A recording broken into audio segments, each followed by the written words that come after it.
Hello guys, I am Ashwani from SX coder. तो आज के इस वीडियो में हम देखने वाले हैं रिवर्सिंग द एरे। एरे के बारे में छोटी से छोटी चीज़ों को जानने वाले हैं, स्टेप टू स्टेप हर टॉपिक को समझने वाले हैं कि डीएसए के क्वेश्चन को अप्रोच करने का सही तरीका क्या होता है। तो चलिए देखते हैं क्वेश्चन को और समझते हैं। आप लोग अगर यहाँ तक पहुँचे हों तो आपको समझ में आया होगा फिलहाल तो एरे क्या होता है। एरे एक डेटा स्ट्रक्चर है जहाँ पे हम अपने वैल्यू को स्टोर कर सकते हैं। एक सीरीज़ ऑफ वेरिएबल को स्टोर करने का तरीका है ये। तो फिलहाल हम एरे को डिस्कस ना करते हुए इस क्वेश्चन पे जाएंगे, डीएसए के इस क्वेश्चन पे कि कैसे हम रिवर्स करें और इसका लॉजिक क्या है। जैसे कि आप ये देख रहे हैं, ये हमारा एक एरे है, ठीक है, और ये इसका फाइनल आउटपुट है रिवर्स के बाद क्या निकलेगा। जैसे कि हमारे सीरीज ऑफ एरे में 1 2 3 एलिमेंट है, तो हम इसको जस्ट रिवर्स कर देंगे। बहुत सारे तरीके हैं, या फिर हम एक काम ऐसे भी कर सकते हैं कि फॉर लूप चलाएं और रिवर्सिंग में प्रिंट कर दें। 1 से ना चालू करके हम रिवर्सिंग में एरे को प्रिंट करना चालू कर दें, n से चालू कर दें, n n-1 n-2 करके रिवर्स कर दें। तो इस तरीके से क्या होगा कि हमारा एरे जो है वो सेम रहेगा, बस हम प्रिंट करते समय उसको रिवर्स ऑर्डर में देखेंगे। लेकिन एक्चुअली मेरे को एरे की इंटरनल वैल्यू चेंज करनी है ताकि इंटरनली a ऑफ 0 पे हमारा 3 आए, और ये मेथड में ये होगा कि a ऑफ 0 पे हमारा 1 ही रहेगा, लेकिन हमको a ऑफ 0 पे चेंज करना है अपनी वैल्यू को 3। तो ये तरीका जानते हैं। तो इसको जानने के लिए हम एक काम कर सकते हैं कि ये फर्स्ट एलिमेंट और ये लास्ट एलिमेंट को हम स्वाइप कर दें, इसको इसके जगह पे लेके आए और इसको इसकी जगह पे लेके आए। तो इस तरीके से भी हमारा स्वाइप हो जाएगा। तो ये तरीका हम सीखेंगे कि कैसे हम स्वाइप कर सकते हैं। स्वाइप फंक्शन का इस्तेमाल कर लेंगे। एक फंक्शन है, फंक्शन बना लेंगे हम स्वैप का, जिसमें हम x1 वैल्यू लेंगे और x2 वैल्यू लेंगे। मान ली x1 हमारा ARR 0 होगा और ये होगा हमारा ARR of n-1 last element. और कुछ नहीं करने, हमको देखिए क्या करना है। मान लीजिए x1 की जो वैल्यू है इसको हम स्टोर करवा देंगे टेम्प में। तो इसको टेम्प एक वेरिएबल बना लेंगे हम इंट टेम्परोरी नाम का, जिसमें हम x1 स्टोर कर लेंगे, ठीक है। और x1 में हम स्टोर कर देंगे x2 को, ठीक है। और x1 के वैल्यू हमारे पास कहाँ है, टेम्प1 में है। अब देखिए हम क्या करते हैं। अब x2 के वैल्यू में हम क्या डाल देंगे, टेम्प वेरिएबल को डाल देंगे। तो ध्यान से देखिए इसमें क्या हो गया, हमारा टेम्प वैल्यू x2 में चली गई। तो अब x1 की वैल्यू क्या होगी, x1 की वैल्यू हमारी हो गई x2 के बराबर, और x2 की वैल्यू हो गई हमारी टेम्प के बराबर। और टेम्प हमारा क्या है, x1। देखिए हमारा इनडायरेक्टली हम स्विच कर गए, x1 की वैल्यू को हम x2 में स्विच कर दिए और x2 की वैल्यू को हम x1 में स्विच कर दिए। और हम इसका कोडिंग आपको लिख के आगे बताते हैं।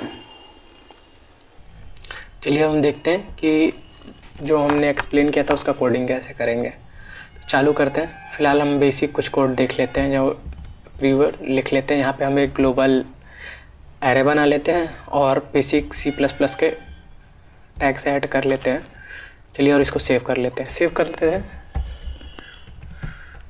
कोई भी नाम लिख लेते हैं और .cpp में सेव करेंगे, क्योंकि हमें कंपाइलर को ये बताना है कि ये C++ का कोड है। चलिए तो पहला देख लेते हैं, जिससे हमने बात किया था कि फॉर लूप रिवर्स में चला के प्रिंट करके देखते हैं। वैसे भी हमारा एक तरीका हो जाएगा, लेकिन वो हमें यूज़ नहीं करना, क्योंकि उससे एरे की एक्चुअल वैल्यू चेंज नहीं होगी, बस हम एक रिवर्स ऑर्डर में प्रिंट करवा रहे हैं। और उसको देखते हैं। चलिए फॉर लूप चला लेते हैं। फॉर लूप में फर्स्ट कंडीशन इनिशियलाइजेशन की, जहाँ पे इंट इज़ i = 0 होता है, फिर i is less than size कर लेंगे। चलिए साइज़ और फिर i++, मतलब कि इंक्रीमेंट ऑपरेटर की कैसे हमारा फॉर लूप आगे बढ़ेगा। चलिए साइज़ के बारे में डिस्कस कर लेते हैं पहले। चलिए एरे की साइज़ निकालने का वैल्यू हम वीडियो में आपको और भी तरीके बताएंगे। फ़िलहाल ये तरीका देखिए। यहाँ पे साइज़ निकालने का तरीका ये है हमारा। साइज़ एक वेरिएबल ले लेंगे और साइज़ ऑफ एरे, मतलब पूरे एरे की साइज़ कितना इसने लिया है, डिवाइड कर देंगे हम size of a box. Array के एक बॉक्स ने कितना साइज़ लिया हुआ है, इससे हमारा साइज़ में मालूम चल जाएगा कि एक्चुअल साइज़ कितना है बॉक्स का, नंबर में, इंटीजर में। तो फिर यहाँ पे आ गए हम और इसको प्रिंट करवाते हैं। जैसे मैंने आपको बताया कि हम रिवर्स ऑर्डर में अभी प्रिंट करवाएंगे, तो 0 से हम ना चालू करके इसको चालू करेंगे साइज़ -1। -1 इसलिए मैंने किया क्योंकि एरे की जो इंडेक्सिंग होती है वो 0 से चालू होती है। तो 0 से चालू होती है, तो अगर हमारा 5 साइज़ का एरे होगा तो वो 0 1 2 3 4 तक ही जाएगा, उसको हम 5 नहीं लेके जाएंगे। तो साइज़ -1, और ये हमारा कितना होना चाहिए, आई इज़ क्या होना चाहिए, ग्रेटर देन इक्वल टू 0 होना चाहिए, और प्लस की जगह हमारा क्या होना चाहिए, माइनस होना चाहिए। क्यों? क्योंकि हम पीछे की तरफ से ट्रैवल कर रहे हैं 4 3 2 1 के साइड से। चलिए हम आउटपुट निकाल के देखते हैं कि हमारा आउटपुट क्या आता है।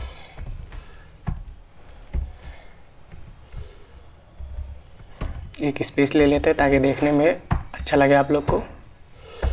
चलिए देखते हैं कि ये आता है हमारा आउटपुट। देखिए हमारा आउटपुट आ गया ये रिवर्स वे में।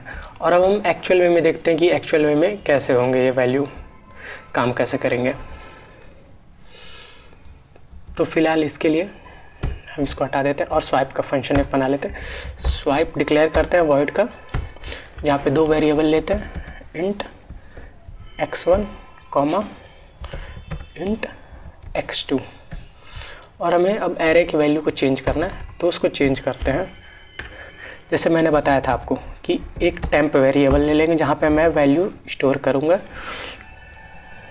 और वहाँ पे मैं स्टोर कर लूँगा x1 की वैल्यू को। ARR में जो इंडेक्स में x1 की वैल्यू है उसको मैं स्टोर कर लूँगा, और ARR x1 की वैल्यू हमारे पास स्टोर हो गई। तो अब x1 में क्या स्टोर कर देंगे, लास्ट वाली value.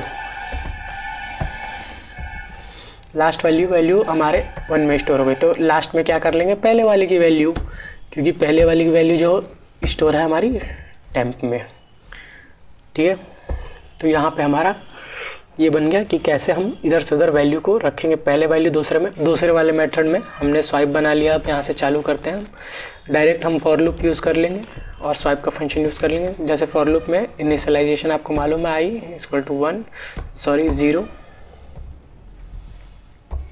I is less than, देखिए यहाँ पे ध्यान से देखिएगा, साइज़ बाई 2 कर देंगे और आई प्लस साइज़ बाई 2 क्यों मैंने किया, पहले ये ध्यान से समझने का कोशिश कीजिएगा। साइज़ बाई 2 मैंने इसलिए यूज़ किया कि जब हम 1 को स्वाइप करेंगे 7 से तो एक बार में ये 2 स्वाइप होंगे, 2 को स्वाइप करेंगे 6 से तो 2 स्वाइप हो जाएंगे। तो इससे हमें टोटल टर्म की कितनी ज़रूरत पड़ेगी, n/2 स्वाइप्स की ज़रूरत पड़ेगी, इसीलिए हमने n/2 स्वाइप्स यूज़ किए हैं।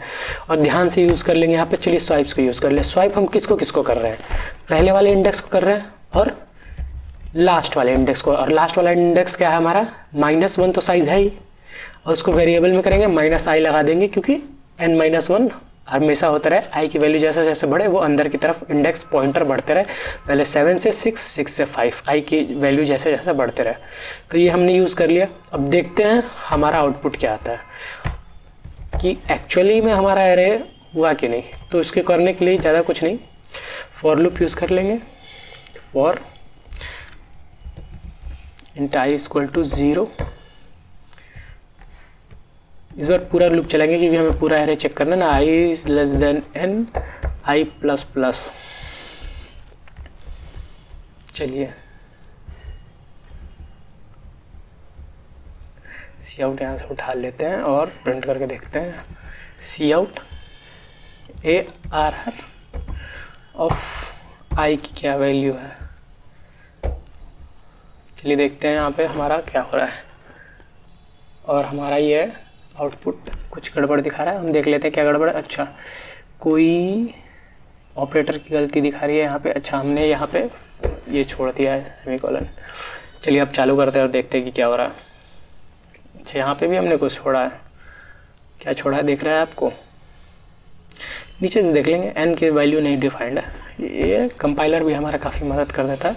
n की वैल्यू है, साइज़ तक हम चलाने वाले हैं इसको। अब सब सही हो जाएगा भगवान की दया से, सब चल गया। और देखिए ये हमारा प्रिंट हो गया। अच्छा, ये वैल्यू आपको सही से दिख नहीं रहा होगा तो एक स्पेस डाल देंगे ताकि सही से आपको दिख जाए ये सारी वैल्यू। चलिए जैसे कि हमने ये स्वाइपिंग सीख लिया है, तो ऐसे ही अब हम और भी बहुत सारे टॉपिक सीखेंगे। एसएक्स कोडर के इस एरे की प्लेलिस्ट में हम और भी अच्छे क्वेश्चंस को डिस्कस करेंगे। So if you have any doubt then you can ask me your doubt in your comment section. You can also DM me on Insta. Thank you guys.